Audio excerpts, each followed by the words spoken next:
Oke, Bapak Ibu semuanya, teman-teman semuanya, kembali lagi masih seputaran di bisnis di buku The Cash Flow Quadrant karangannya Robert T. Kiyosaki. Ya, bagaimana panduan ayah kaya menuju kebebasan finansial.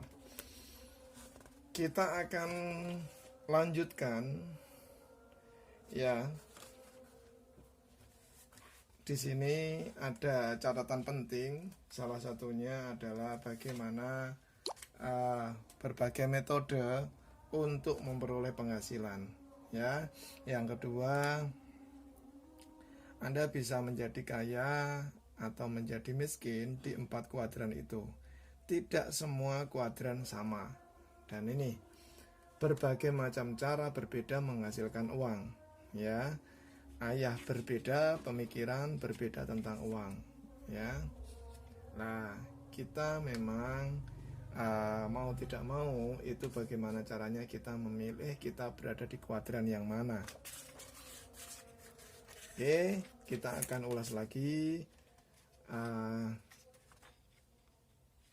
Ini diingatkan bahwa ESBI ini bukan cuma sekedar kuadran, ya. Cash flow kuadran bukan sekedar 2 garis dan beberapa huruf, ya. Ada perbedaan kecil dan itu nanti akan jadi perbedaan yang besar. Ya, di bab kedua itu tentang kuadran berbeda, itu orangnya juga berbeda. Kenapa seperti itu? Karena kuadran E dan kuadran S dengan kuadran B dan kuadran I mempunyai perbedaan yang sangat mencolok. Kita akan lihat. Ya, di sini ada tulisan kata-kata adalah alat. Ya, setiap kali dipertemukan dengan masalah, masing-masing di kuadran yang berbeda itu memberikan solusi yang berbeda. Contohnya di kuadran E adalah pegawai. Nanti kita akan ulas bagaimana sih hidupnya seorang pegawai. Ya, E atau pegawai, ya, ini kalau mendengar kata aman atau tunjangan, nah, saya bisa menduga inti dari mereka. Intinya apa? Yang dicari untuk golongan E ini atau pegawai ini adalah kata aman.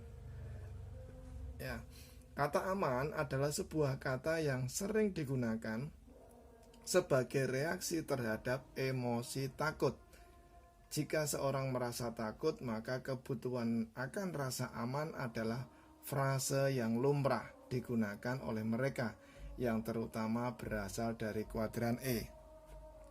Ya, intinya adalah gimana caranya dia menciptakan rasa aman buat dirinya, buat ekonominya.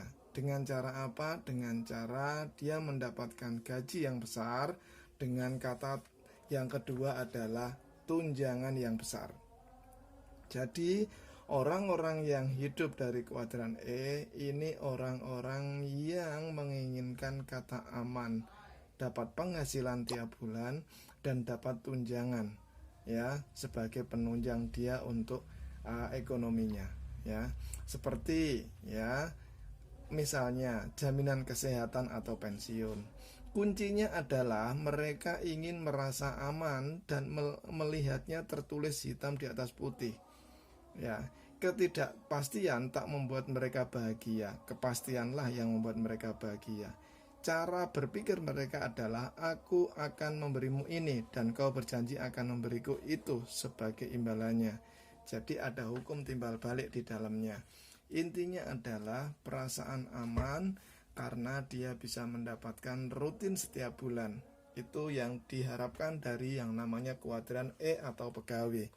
Ya, kalau Anda di kuadran ini tidak jadi masalah, ya. Sekali lagi, ini bukan mengkotak-kotakkan orang, tapi ini adalah menyadarkan kita berada di kuadran mana dalam mendapatkan penghasilan, ya. Yang pertama memang kita bahas di kuadran E dulu, karena rata-rata 90% orang di dunia berada di kuadran kiri ini. Salah satunya adalah kuadran E. Ya. Terus yang kedua, yang masih di kuadran kiri itu adalah S atau pekerja lepas. Mereka adalah orang-orang yang ingin menjadi bos mereka sendiri atau mereka ingin melakukan apa yang mereka mau. Ya, saya menamakan mereka kelompok melakukan sendiri. Maksudnya apa?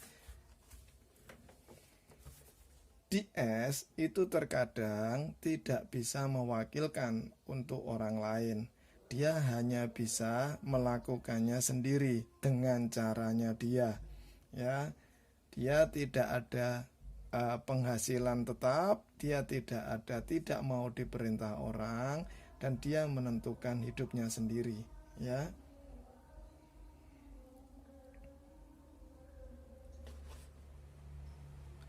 orang-orang yang ada di kuadran S ini, ya, orang-orang yang biasanya mengambil pendidikan di luar sekolah, dia bisa biasanya langsung ngambil kursus untuk mendapatkan keahlian. Entah itu mungkin dia keahlian untuk bisnis kecil seperti buka toko eceran, atau dia pemilik restoran, atau konsultan, atau ahli terapi, montir mobil, ini tukang ledeng, tukang kayu, ya, tukang listrik, bahkan seorang artis sekalipun, ya, kalau dia bekerjanya hanya dengan dirinya sendiri, itu juga namanya self-employed. Apakah dokter juga self-employed? Kalau dokter tersebut praktek sendiri, itu juga namanya self-employed. Tapi kalau dokter tersebut itu dia bekerja di salah satu rumah sakit dengan digaji di rumah sakit, dokter tersebut merupakan employee atau pegawai. Seperti itu. Itu bedanya. Nah, ini masih di self-employed, ya. Nah, kelompok ini sering mendapatkan kesulitan pekerjaan. Karena apa? Karena mereka hanya bisa melakukannya sendiri. Tidak percaya dengan orang biasanya. Dia lebih senang kalau dia yang menyelesaikan pekerjaan tersebut. Ya, tidak begitu mempercayai untuk orang lain melakukan. Karena perasaan orang-orang yang ada di kuadran S ini, ya, hasil yang dihasilkan akan lebih baik kalau dia sendiri yang melakukan. Jadi, dia tidak begitu percaya dengan orang lain. Bahkan kalaupun dia mempunyai anak buah sekalipun, ya, anak buah hanya melakukan sebagian dari kerjanya dia, dan untuk hasil akhirnya tetap dia sendiri yang harus turun. Itulah ciri daripada self-employed atau orang yang punya pekerjaan sendiri, orang yang punya bisnis kecil, itu di self-employed. Ya, tidak bisa meninggalkan pekerjaannya. Kalau dia tidak bekerja, dia tidak mendapatkan uang. Ya, sama seperti dokter, kalau dia tidak buka praktek, ya secara otomatis dia tidak mendapatkan income, seperti itu. Ya, banyak tipe S, ya. Ini yang mempekerjakan dan melatih orang lain, karena begitu selesai dilatih orang lain itu sering menjadi saingan. Sehingga memang S itu banyak rahasia yang disimpan.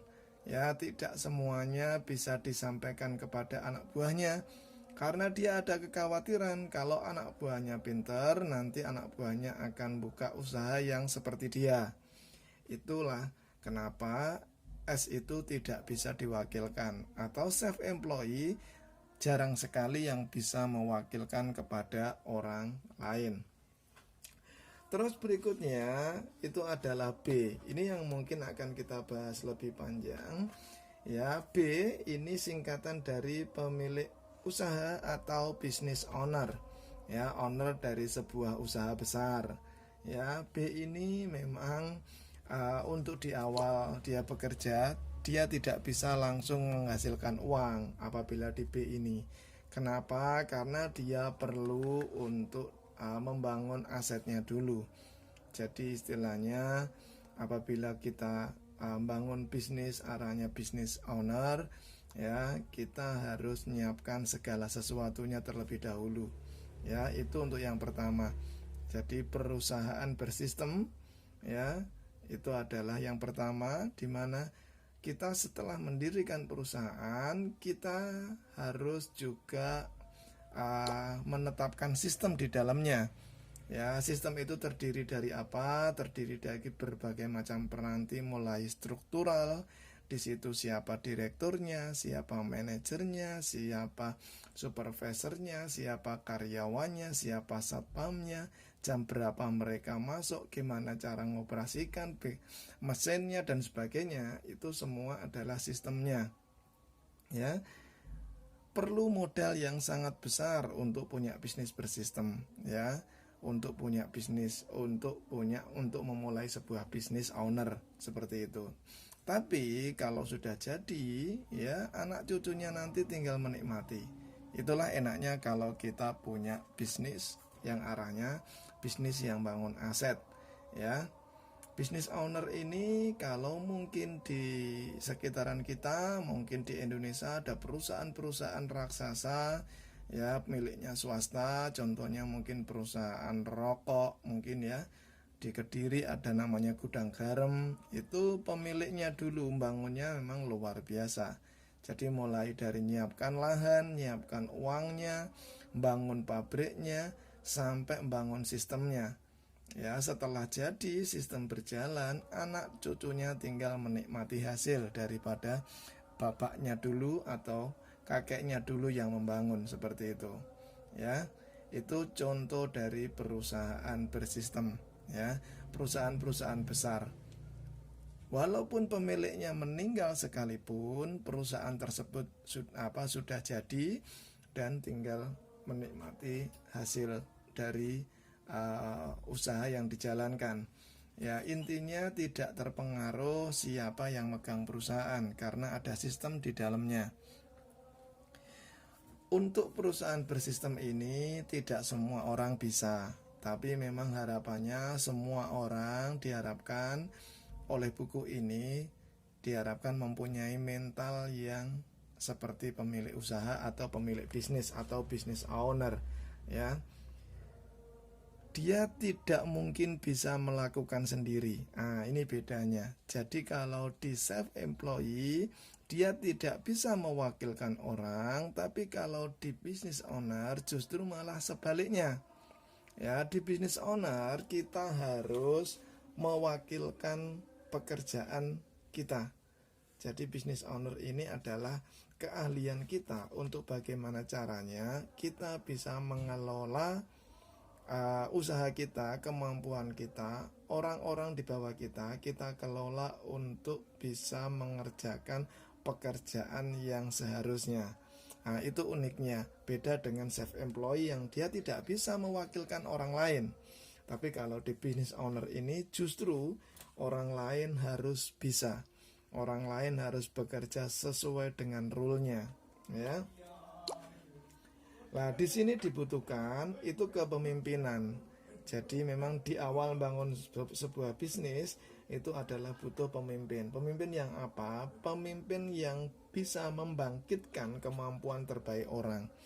Umpama Bapak Ibu semuanya punya perusahaan, Bapak Ibu harus menetapkan dulu siapa direkturnya.